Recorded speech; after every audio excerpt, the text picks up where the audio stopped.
ಕನ್ನಡ ವಾಹಿನಿಗೆ ಸ್ವಾಗತ. ಅರಸೀಕೆರೆ ತಾಲೂಕು ಮುದುಡಿ ಗ್ರಾಮದ ಡೆಂಗ್ಯೂ ಜ್ವರಕ್ಕೆ ಬಾಲಕಿ ಒಬ್ಬರು ಬಲಿಯಾಗಿದ್ದು, ಸ್ಥಳಕ್ಕೆ ಕರ್ನಾಟಕ ಗೃಹ ಮಂಡಳಿ ಅಧ್ಯಕ್ಷ ಹಾಗೂ ಅರಸೀಕೆರೆ ಶಾಸಕರು ಆದ ಕೆಎಂ ಶಿವಲಿಂಗೇಗೌಡರು ಆರೋಗ್ಯ ಅಧಿಕಾರಿಗಳೊಂದಿಗೆ ಭೇಟಿ ನೀಡಿ ಕುಟುಂಬ ವರ್ಗದವರಿಗೆ ಸಾಂತ್ವನ ಹೇಳಿದ್ದಾರೆ.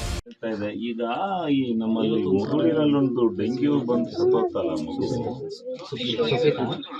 ಅಲ್ಲ ನೀವು ಸರಿಯಾಗಿ ಟ್ರೀಟ್ಮೆಂಟ್ ಮಾಡಿಲ್ವಲ್ಲಪ್ಪ ನೀವು. ನಮ್ಮ ಆ ಡೆತ್ ಆಗೋದಲ್ಲ, ನೀವು ಎಷ್ಟು ದಿವಸ ಆಯ್ತು ನಿಮ್ಮ ಹಾಸ್ಪಿಟಲ್?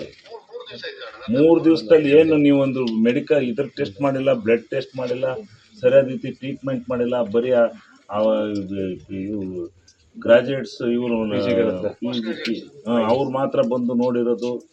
ಇನ್ಯಾರು ನೀವು ಡಾಕ್ಟ್ರೇ ಬಂದು ನೋಡಿಲ್ಲ ಅಲ್ಲಿ. ಅವ್ರು ಹೇಳ್ತಾ ಇಲ್ವಾ? ಕರೆಕ್ಟಾಗಿ ಹೇಳ್ತಾ ಇದ್ದಾರಲ್ಲ. ಇಷ್ಟೊಂದು ನೀವು ಡೆಂಗ್ಯೂನ ಇಷ್ಟೊಂದು ನಿರ್ಲಕ್ಷ್ಯತೆಯಿಂದ ನೋಡಿರಿ, ಎಂತ ಹಾಸ್ಪಿಟಲ್ ನಡೆಸ್ತೇವೆ ನೀವು? ಅಲ್ಲ, ಯಾವನಾರ ನೋಡ್ಲಿ, ಮಕ್ಕಳ ಡಾಕ್ಟ್ರ ನೋಡ್ಲಿ, ಯಾವನಾರ ನೋಡಲ್ರಿ. ಅಲ್ಲಿ ನಮ್ಮದು ಮಿಷನ್ ಇದು ಇಂಥ ಡೆಂಗ್ಯೂ ನಡೀತಾ ಇರೋವಂಥ ಸಂದರ್ಭದಲ್ಲಿ ನೀವು ಟೆಸ್ಟಿಂಗ್ ಮಿಷನ್ಸ್ಗಳು ಸರಿಯಿಲ್ಲ, ಕೆಟ್ಟೋಗಿವೆ ಅಂತ ಹೇಳ್ತಿರೋಂಥ ನಾಚಿಕೆ ಆಗಲ್ವೇನ್ರಿ?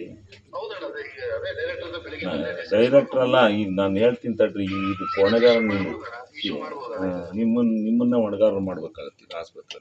ಯಾರವರು ಮಕ್ಕಳ ಡಾಕ್ಟ್ರ್? ಯಾರು ಅವನು? ಯಾರು ಅವ್ನು ನನಗೆ ಮಾತಾಡ್ಸಿದ್ನ ಈ ನಂಬರ್.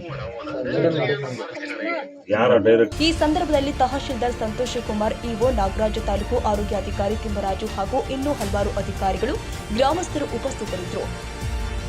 ತಾಜಾ ಸುದ್ದಿಗಾಗಿ ಎಂಟಿವಿ ನ್ಯೂಸ್ 24x7ಗೆ ಸಬ್ಸ್ಕ್ರೈಬ್ ಮಾಡಿ ಮತ್ತು ಬೆಲ್ ಐಕಾನ್ ಅನ್ನು ಒತ್ತಿ. ತಪ್ಪದೇ ಲಿಂಕ್ ಶೇರ್ ಮಾಡಿ.